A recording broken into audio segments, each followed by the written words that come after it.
PT Bimo Taksonogono hingga wahini masih berupaya mencari jalan keluar terbaik agar masalah aktivitas tambang biji besi di Desa Pamalongan, Kabupaten Tanah Laut dan dihentikan petugas bisa beroperasi kembali. Bila nantinya kasus ini akan mendapatkan tanggapan, maka jalan terakhir yang akan ditempuh adalah mem-PT-UN-kan kasus tersebut.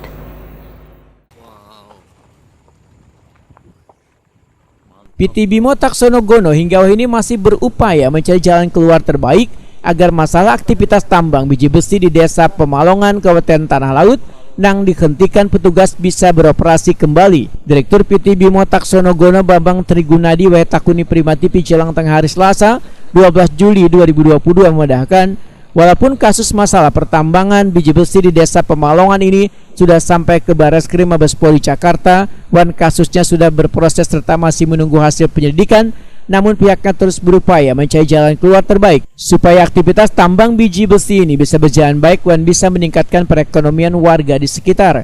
Menurut Bambang Trigunadi, sebelum melapor ke Bareskrim dirinya sudah melaporkan ke Polres dan Kejaksaan, namun hingga ini kada ada perkembangan. Bila nantinya kasus ini kadang mendapatkan tanggapan, maka jalan terakhir yang akan ditempuh, ujar Bambang Trigunadi, adalah mem-PT-UN-kan kasus tersebut.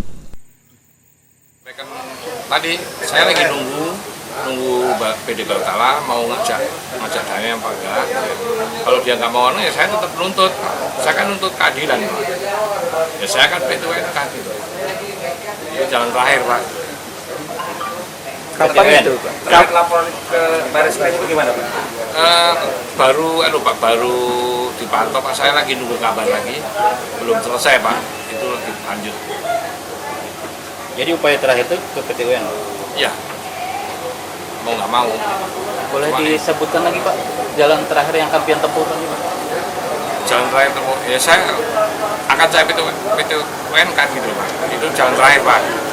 Sekarang saya ajak berunding dulu, bisa baik nggak gitu. Itu jalan terakhir, Pak. Bambang Trigunadi mengaku merasa kasihan dengan warga di sekitar pertambangan biji besi di Desa Pamalongan tersebut karena mereka yang dulunya memiliki pekerjaan dan bercocok tanam, ini sudah kada beraktivitas lagi.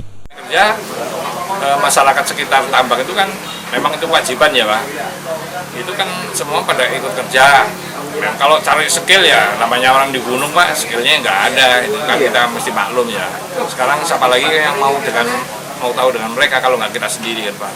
Jadi yang bisanya jaga ya saya suruh jaga, bisanya nyupir saya suruh nyupir. Nah sekarang ini bukan saya lagi yang megang, infonya gitu, Pak. Semua dikeluarkan udah pada nggak kerja, kan kasihan, Pak. Lahannya aja dia tadinya bercocok tanam di situ, sekarang lahannya ditambang kan mereka jadi nggak kerja, Pak. Kan kasihan.